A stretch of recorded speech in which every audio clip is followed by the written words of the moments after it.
Olá e bem-vindo. Hoje a gente vai mergulhar numa fonte, um trecho do audiolivro As Mil Partes do Meu Coração, que nos joga de cabeça numa das famílias mais peculiares da literatura recente, os Voss. Peculiar é uma forma gentil de dizer, né? Completamente disfuncionais. Totalmente. E a nossa missão aqui, eu acho, é focar numa questão principal. Como é que os segredos funcionam como, sei lá, a argamassa que mantém essa estrutura toda de pé? Exato. E que, ao mesmo tempo, envenena tudo por dentro. A gente não vai só recontar a história. A ideia é desmontar, peça por peça. Certo. Entender como cada personagem, desde a narradora, a Merit, com aquela mania de troféus, até a mãe dela trancada no porão, como eles usam o silêncio como uma ferramenta para sobreviver. E o custo disso tudo, claro. Então, vamos começar pelo mais óbvio, talvez. A bizarra coleção de troféus da Merit. Sim, Porque, para quem conhece a história, sabe que não são troféus de vitórias de verdade. É justamente o contrário. completamente o contrário. Cada troféu ali na prateleira dela é um memorial. Um memorial para um fracasso, para uma humilhação, para um momento de dor. Tipo, ela reprova no exame de motorista, E compra um troféu de primeiro lugar em arremesso de peso. o pai pede amante em casamento. E ela arranja um troféu de campeão da Liga Infantil de Futebol. É quase cômico se não fosse trágico. Exato. O que isso diz sobre como ela processa as coisas? Ou melhor, como ela não processa? Parece mais que ela está arquivando a dor. É isso, é um arquivo. Porque o genial na construção dessa personagem é que os troféus viram um registro físico da negligência emocional da família. Um registro físico. Gostei disso. Numa casa onde ninguém fala sobre o que realmente importa, a Merit cria o museu particular da dor dela. Cada troféu é um objeto que grita: isso aqui aconteceu, isso me machucou, mesmo que todo mundo finja que não. É um grito silencioso, então. Exatamente. E essa prática toda começa com um ato de rebeldia, né? O primeiro troféu ele é roubado. Sim, e esse ato de roubo é a chave de tudo. Ela rouba do ex-namorado que a humilhou. Naquele momento, ela aprende a ressignificar a própria impotência. Como assim? Ela não pode apagar o que aconteceu, a humilhação. Mas ela pode roubar um símbolo da vitória dele e transformar na prova da dor dela. Ela subverte o objeto.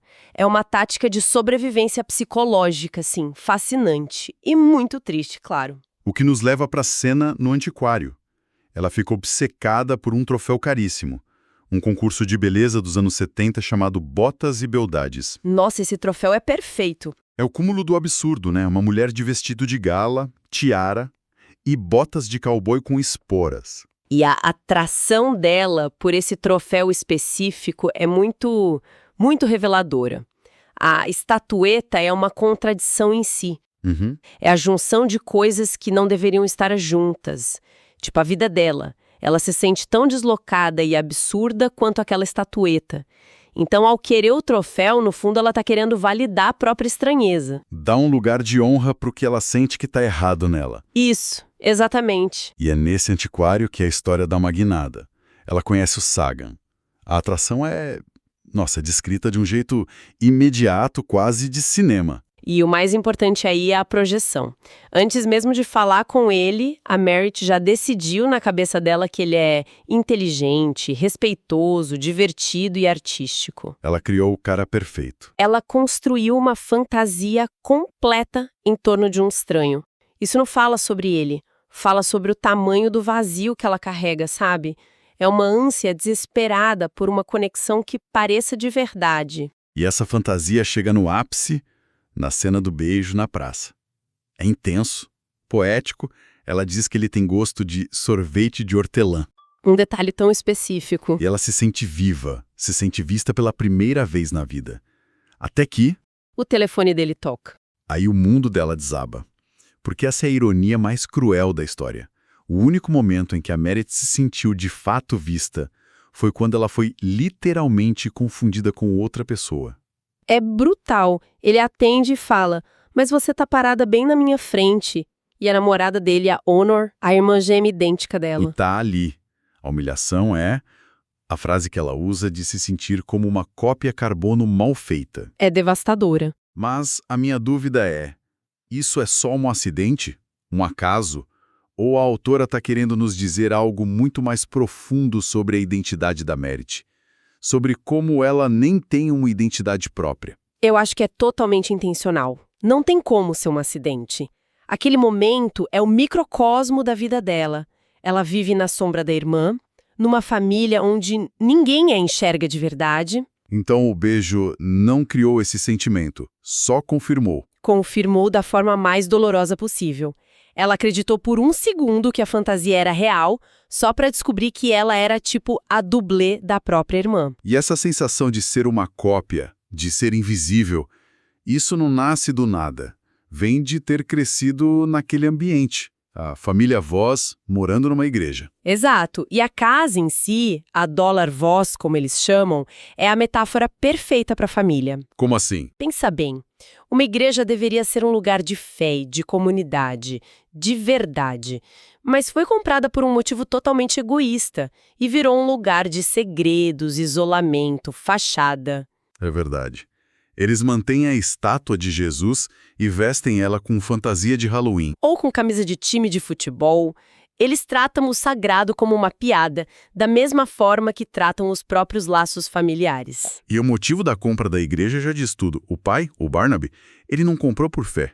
Ele comprou porque odiava o latido do cachorro do pastor. É inacreditável, né? Em vez de ter uma conversa, um confronto, ele usou o dinheiro dele para simplesmente remover o problema. Desalojou uma congregação inteira. Nossa. E essa atitude passivo-agressiva é a filosofia da família Voss. É o sistema operacional deles. O pai não usa palavras, usa dinheiro. A mãe não confronta o mundo, ela se esconde dele. Ninguém fala a verdade. Força os filhos a desenvolverem esses mecanismos bizarros que a gente vê. Com certeza. Vamos detalhar um pouco isso, começando pelas duas matriarcas. A mãe, Vicky, e a madrasta, Victoria, que moram na mesma casa. Que já é uma situação absurda. De um lado você tem a Vicky, a mãe biológica com agorafobia severa. O que é basicamente um medo paralisante de sair de casa, né? Isso. Ela tem pavor de lugares ou situações de onde ela acha que não pode escapar. Então ela se exilou no porão.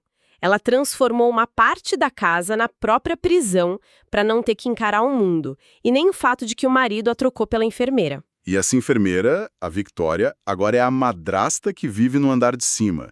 A tensão deve ser palpável. Com certeza. A Victoria é o lembrete constante da traição, do segredo que começou essa configuração familiar toda. E ela também carrega os próprios segredos, como a gente descobre depois. Então, todo mundo é forçado a participar de uma peça de teatro diária. Exato, fingindo que essa situação é normal. E os filhos estão bem no meio desse fogo cruzado de ressentimentos que nunca são ditos. O que nos leva a como cada um deles lida com isso. Já falamos da Merit, vamos para a gêmea dela, a Honor. A Honor. O caso dela é complexo. Depois que o primeiro namorado dela, o Clark, morreu de um tumor cerebral, ela desenvolveu um padrão muito específico. Ela só namora rapazes com doenças terminais. Exato. E isso vai muito além de um simples mecanismo de enfrentamento. É uma tentativa desesperada de reescrever e controlar o trauma original. Reescrever? Como assim? Com o Clark, ela foi impotente. A morte pegou ela de surpresa. Agora, ao escolher parceiros cuja morte é uma certeza, ela elimina a surpresa. Ela já sabe o final da história desde o começo. Nossa, que pesado. É uma forma muito sombria de exercer controle sobre o inevitável. De se preparar para a dor, em vez de ser pega desprevenida por ela. E o irmão mais velho, o Utah. Ele é o oposto disso tudo, né? É todo metódico. Sim, o Utah tenta combater o caos emocional da família com uma ordem externa rígida. Se ele não pode consertar as relações quebradas, ele pode pelo menos garantir que o jantar seja servido pontualmente às 7 da noite. A rotina é a armadura dele. Perfeito, a armadura contra a instabilidade que cerca ele. Cada um dos filhos encontrou uma forma de se anestesiar. E nesse ambiente, que já é um barril de pólvora, o Sagan, o cara do beijo, se muda para o quarto de hóspedes. E a Merit nem percebe por 2 semanas, o que só reforça a sensação de invisibilidade dela. De repente, o epicentro da maior humilhação dela tá tomando o café da manhã na cozinha todo dia. A presença dele ali funciona como um catalisador. O Sagan é um observador externo. Ele entra nesse ecossistema fechado sem conhecer as regras, sem participar do teatro. Ele é um espelho. É um espelho. A simples presença dele força a Merit a confrontar a atração que ela sente, a culpa em relação à irmã e, mais importante, a anormalidade de tudo que ela sempre aceitou como normal. E quando a casa já parece que vai explodir, chega mais gente. Chega o fósforo. Outro estranho aparece na porta, Luck, o irmão mais novo da Victoria, a madrasta que ela abandonou anos atrás. E ele chega de kilt, com um sotaque estranho e a vida toda dentro de um saco de lixo. A chegada do Luck é o ponto de virada definitivo. Porque ele é mais explosivo que o Sagan. Porque o Sagan tropeçou nos segredos da família sem querer. O Luck é um segredo da família. Ah, entendi. Ele representa um passado que a Victoria tentou apagar, uma responsabilidade que ela abandonou. A presença dele ali prova que as consequências não desaparecem só porque você não fala delas. Ele destrói a fachada de perfeição da Victoria. E a Merit, a nossa narradora, acaba virando a guardiã de todos esses segredos. De todos eles. O beijo com o Sagan, a verdade sobre os namorados da Honor, os segredos do pai, a condição real da mãe e agora a história do irmão da Victoria. A carga fica insuportável. Ela vira o cofre de segredos de uma família que se recusa a se comunicar. E cada segredo que ela guarda aumenta o isolamento dela. Ela carrega o peso de todas as verdades não ditas. E essa pressão leva ela ao ponto de ruptura. Inevitavelmente. E é aí que ela decide fazer o impensável. A carta. Ela escreve uma carta expondo cada segredo, cada mentira, cada dor. Um ato que ela sabe que vai implodir o que resta da família. É um ato de desespero, mas, de uma forma distorcida, é quase um ato de amor.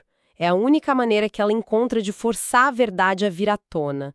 Numa família que fez do silêncio uma arte. A única forma de ser ouvida é gritando. Da forma mais destrutiva possível. A carta é a bomba atômica dela, projetada para destruir tudo na esperança de que algo honesto possa, talvez, crescer das cinzas. Então, fazendo um balanço de tudo isso, a gente tem uma família que opera na base da negação, do silêncio, morando numa igreja que serve de palco para a hipocrisia deles. Exato. E no centro, uma jovem que transforma a dor em troféus e vira o depósito de todos os segredos tóxicos. É isso. A fonte nos mostra um ecossistema familiar onde o segredo não é a exceção, é a regra. É o que define as relações e o que, paradoxalmente, os mantém juntos naquela miséria compartilhada. E a chegada de estranhos como o Sagan e o Luck só acelera o colapso que já era inevitável. Exatamente. Eles não criam um problema, só acendem o pavio que já estava lá. O que nos deixa com uma última reflexão para quem nos ouve, e que talvez se aplique a muitas famílias, né? Não só as ficcionais. Com certeza. Em uma família onde a verdade é enterrada tão fundo que as pessoas esquecem onde cavaram, o que acontece quando alguém finalmente decide pegar uma pá? Boa pergunta. Qual é o verdadeiro custo de expor os segredos que, por mais tóxicos que sejam, são a única coisa que ainda mantém todos de alguma forma conectados? A destruição é o único caminho para uma reconstrução.